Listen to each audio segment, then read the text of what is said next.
Welcome back everyone to more disturbing videos, and let's dive in. Francis appeared admiring a floating fairy. Elsie appeared looking benignly upon a further fairy. From the moment that that photograph was taken back in 1917, the rest has been hard fact. The original plates are kept with great care at the Brotherton Library here at Leeds University.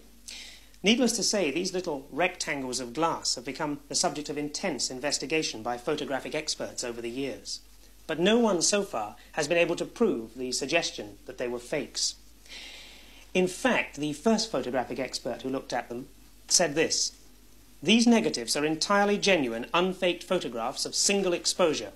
Open-air work, they show movement in the fairy figures, and there is no trace whatever of studio work involving card or paper models, dark backgrounds, painted figures, etc.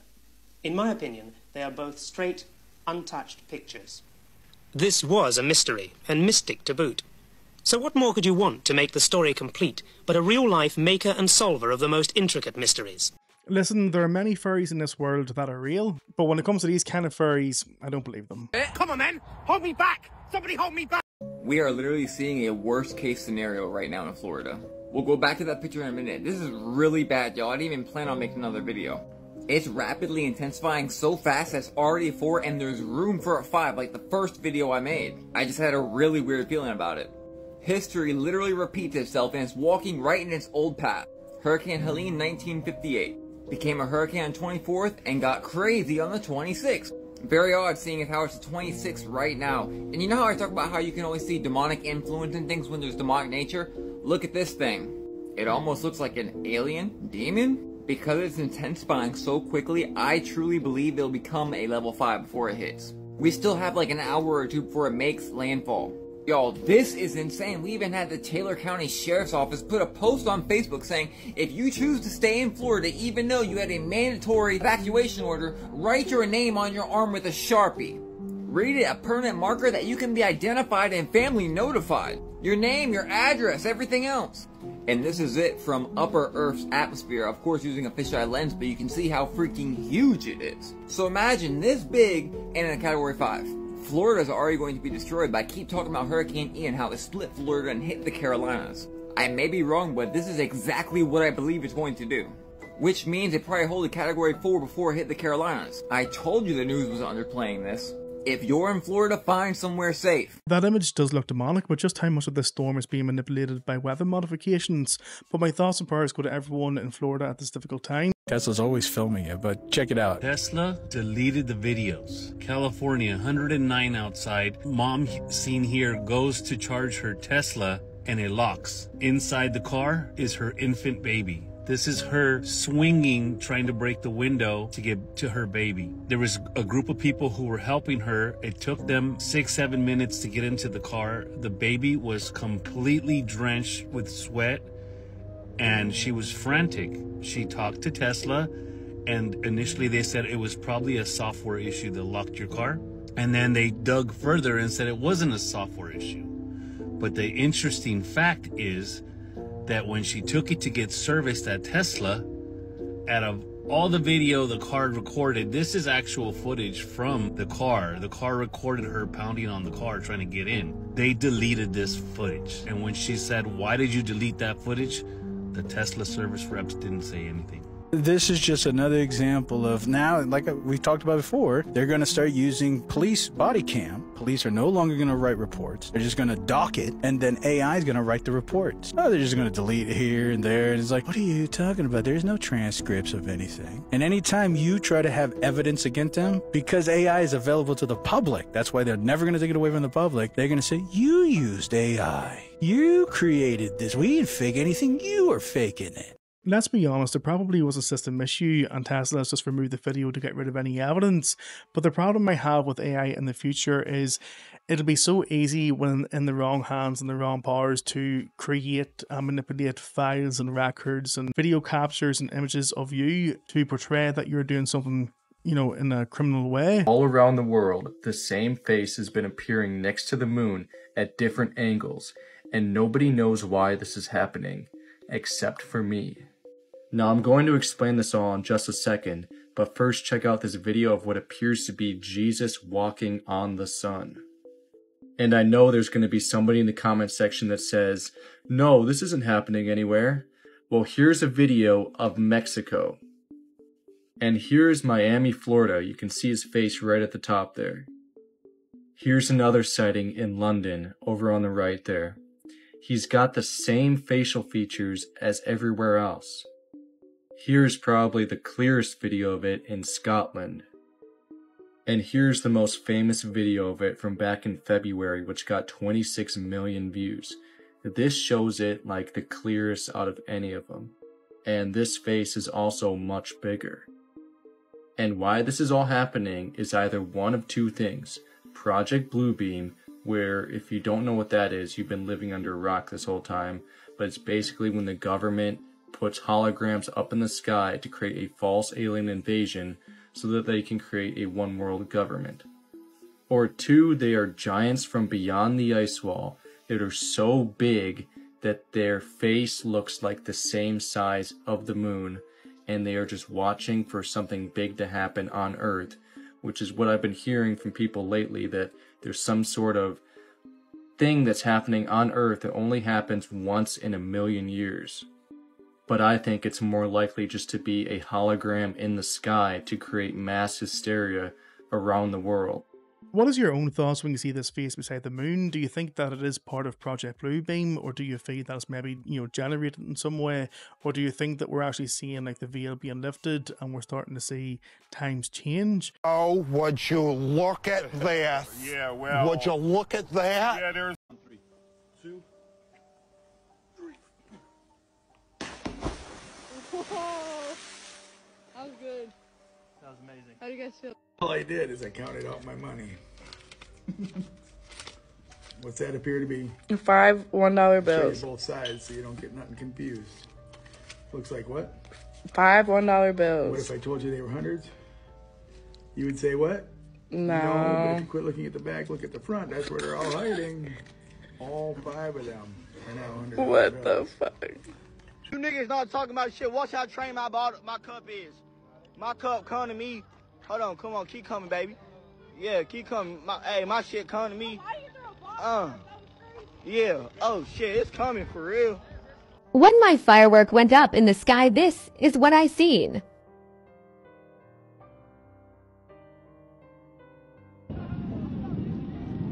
Bir taraftan ay doğuyor. Diğer taraftan güneş batıyor. Aynı anda güneşin batışı ve ayın doğuşu.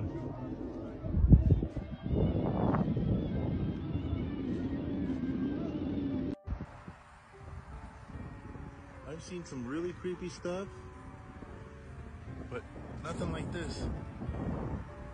There's a palm floating right in the middle of the air. At this point, I just feel like plugging myself into a wall and just updating my operation system because my software just can't compute with this world anymore. Alright, here we go. There you go. This is Orion, our first fully functioning prototype, and if I do say so, the most advanced glasses the world has ever seen.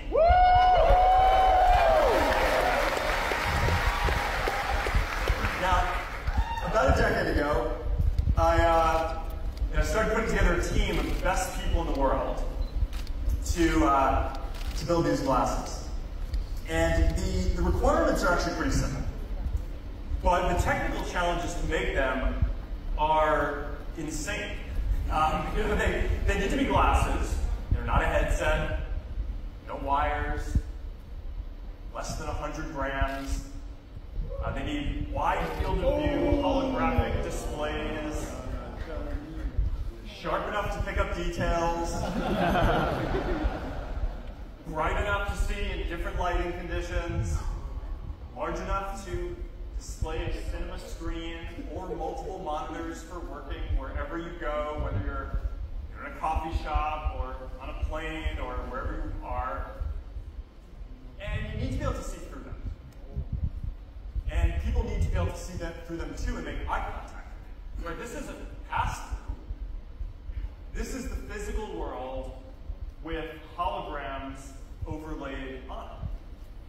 It's only a matter of time before this holographic technology is applied to phones and smartwatches. I mean, you literally just turn on your smartwatch and then you'll have a hologram image in thin air. And in terms of Mark Zuckerberg, it just seems like the more AI becomes advanced, the more he starts to become more human. We are told that gravity is the reason the oceans stay to the ground. If this were true, we would all be cemented to the surface of the earth. Birds would not be able to fly. Balloons would not be able to float. We would not even be able to lift a finger. The reason things drop to the ground is due to density, not gravity. Objects continue to fall until they come in contact with something denser than itself. You may be wondering, then what does cause the tides? The answer is magnetism. One of the characteristics of water is that it is diamagnetic. You may be wondering, what does diamagnetic mean? The word diamagnetic means that it is something that repels a magnetic field. Here's a brief video showing water being repelled by a magnet. Is water A, attracted by a magnet, B, repelled by a magnet, or C, completely non-magnetic?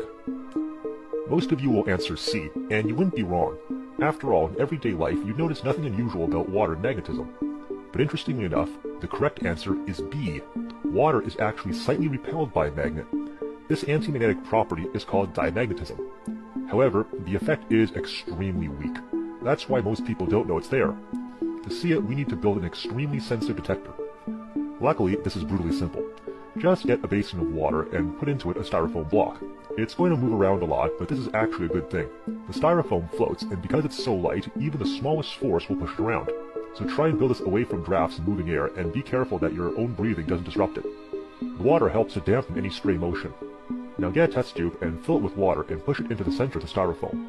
This is the water we're actually going to measure, not the water in the basin. Now steady it, and when it's still, get a strong neodymium magnet and hold it as close as possible to the tube without touching it. Whoops, I hit it there. Let me steady it. Okay, let me try again. Slowly but surely, it's moving away from the magnet. It's an extremely weak effect, but it's happening. So how does the diamagnetic property of water come into play with the tides? The sun and moon act as a battery in the sky, the sun having a positive charge, and the moon having a negative charge. The sun's positive charge repels the water at low tide, and the moon's negative charge attracts the water at high tide. This is why there's a constant rate of waves being thrown up on the seashore. The opposing forces of the sun and moon cause the ocean to be in a constant state of tumult. That was a really interesting clip, but I do believe that gravity does exist. And what I do find a bit strange as well, and it could just be me, but I find that during your years of, school, you don't really want to be educated, you don't really want to learn. But then once you leave school, you pretty much seem to be spending the rest of your life wanting to learn, which is just weird. Dozens of prisoners were mistakenly freed from jail under the government's early release scheme. An urgent operation is said to be underway to return those of the inmates who are still missing. And our political correspondent, Carl Dinnan, is here. It's quite a blunder, isn't it? It could be very difficult for some people. Yeah, it really is. What has happened is this is to do with the early release scheme. Some people remember the prisons got so full, the government said it had to let some people out after 40% of their sentence had been served rather than 50%, and thousands of people were let out. When that scheme was being designed, the government decided that nobody who had been convicted of domestic abuse crimes would be included. However, there is a group of people who had been convicted of domestic abuse crimes, in this case for breaching restraining orders, had been convicted under old legislation. Because the legislation was old, it was not carved out from this early release scheme the way other convictions had been. Now, the Ministry of Justice say that the convictions are still sound, but what that meant was that 37 prisoners were released early who should not have been released early. I'm told that 32 of them have now been located and returned to prison. 5 have not been. The police are still looking for those 5 people. That doesn't mean that they're necessarily on the run or anything like that, but the police have not yet found them. The victims involved have been informed. Nobody else who shouldn't be released is being released in this way. But it is, of course, already a very awkward scheme for the government. This is a further... Wherever you are in the world right now, just think, as bad as your system is, it's not quite like the UK. I mean, you could have someone spend a day in prison for rape, murder, trafficking, restraining orders, and then be let go. And then you can have a man in his 70s who put a tweet out about something bad to do with the government, and he's spent in 32 months.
This is the kind of place where during the day it's perfect for exploring, but at nighttime you're going to see a bunch of Darth Vaders just roaming around chanting. There's a law in physics that basically says that when you have energy that is vibrating at a particular frequency, within 17 seconds, other energy like that will be attracted to it.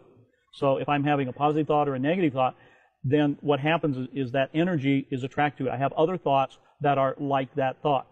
So if you do that 17 seconds, 17 seconds, 17, for 68 seconds, then momentum begins to occur. So let's say that I'm normally, all of our emotions have a frequency to it. So if I'm in despair or anger or worry, all of those are lower, denser frequencies.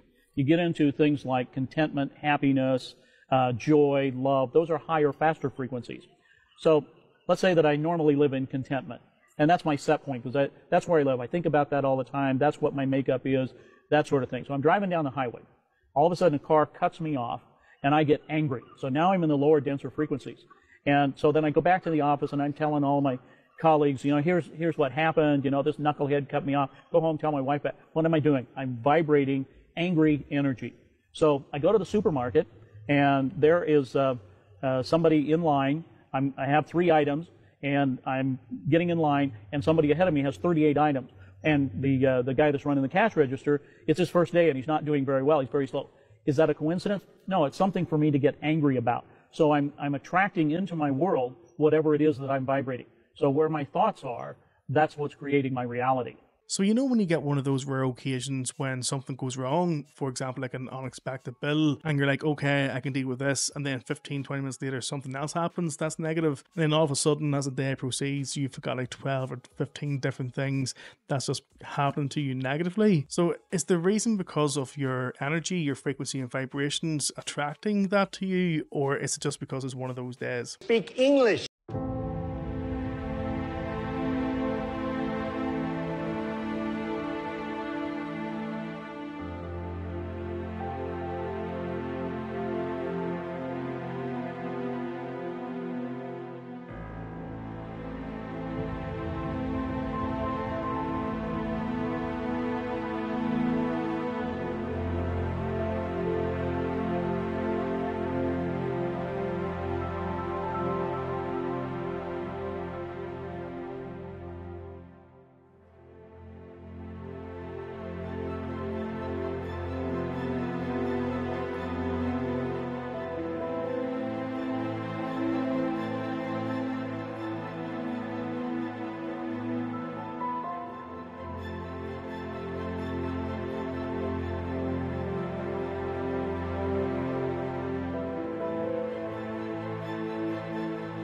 I'm at a loss for words, and I'm never at a loss for words.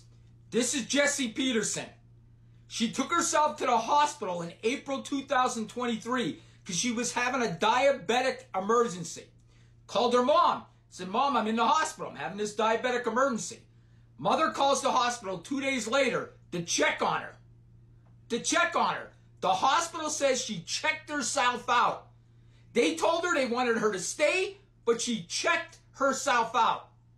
The family never hears from Jessie again.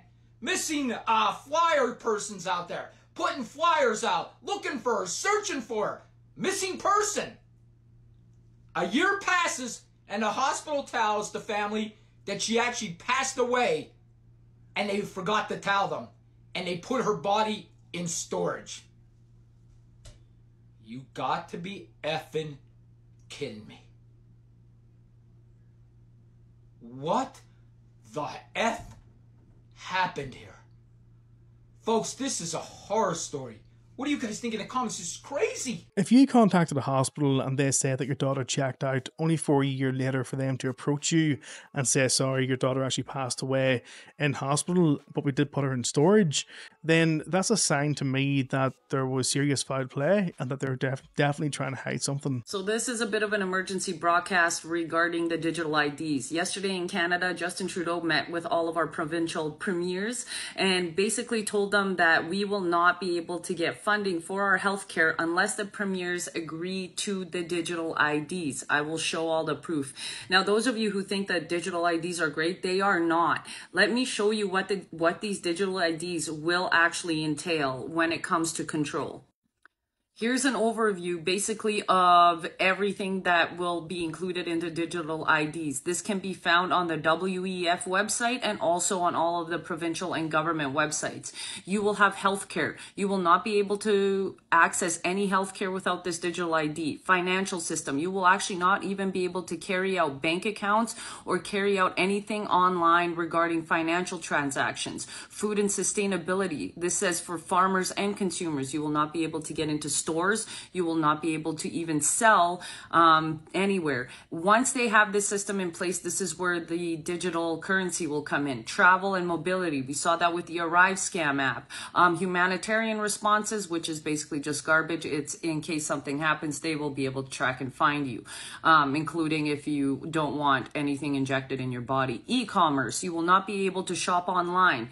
Then you have social media platforms. You will literally need this ID in order to get TikTok, Twitter, or Facebook. No more fake accounts. You have e-government. So if you want your taxes done, any sort of benefits from there, you will need this. Then it gets even scarier. Telecommunications. You will not be able to actually get an internet provider without this digital ID, and they will be able to track you. And then up there you have smart cities, and we all know what those are. Those of you who think I'm lying, here's the federal condition. In order for us to access our money, our tax money, this is basically a hostage situation of our tax money. And what you will see is instigators, government instigators under Twitter, under Justin Trudeau, that basically say we need to push our provincial governments to, you know, get the money so that we can spend it better. No, we don't. We actually need to call our provincial governments right now, today and tomorrow and every single day until they scrap this digital ID. They cannot pass this without our approval. So I need everybody in Canada to call your provincial governments and literally tell them that this is not going to happen. If we need to privatize, if we need to somehow get into a different system of healthcare, we need to do that. As for everyone in the United States, you're kind of lucky because your healthcare is privatized.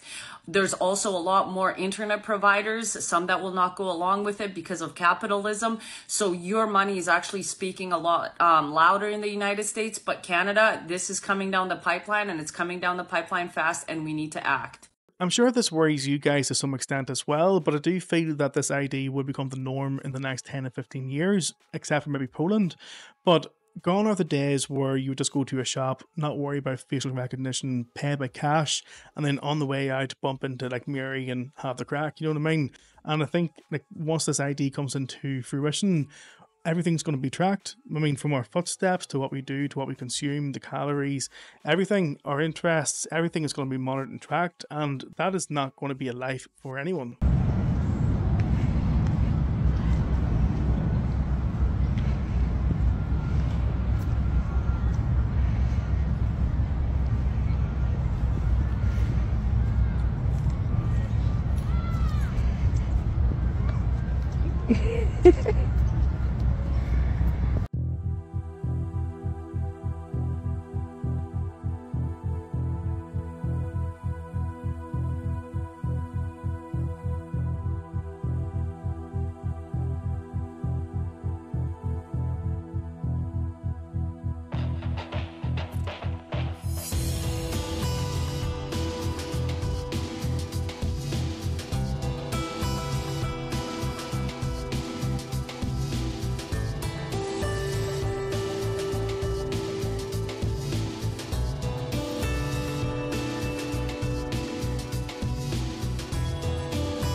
The compilation of these trees moving has to be altered in some way. I mean, it just doesn't look real.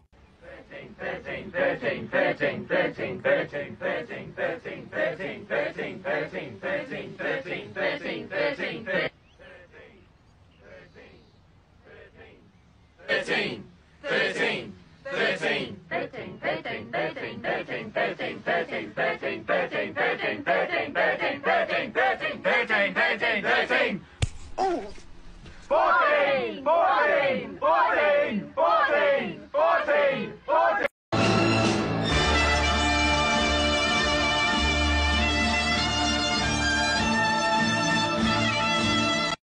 You make me feel like it.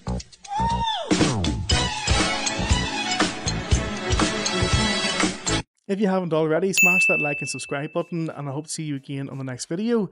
Much love and take care.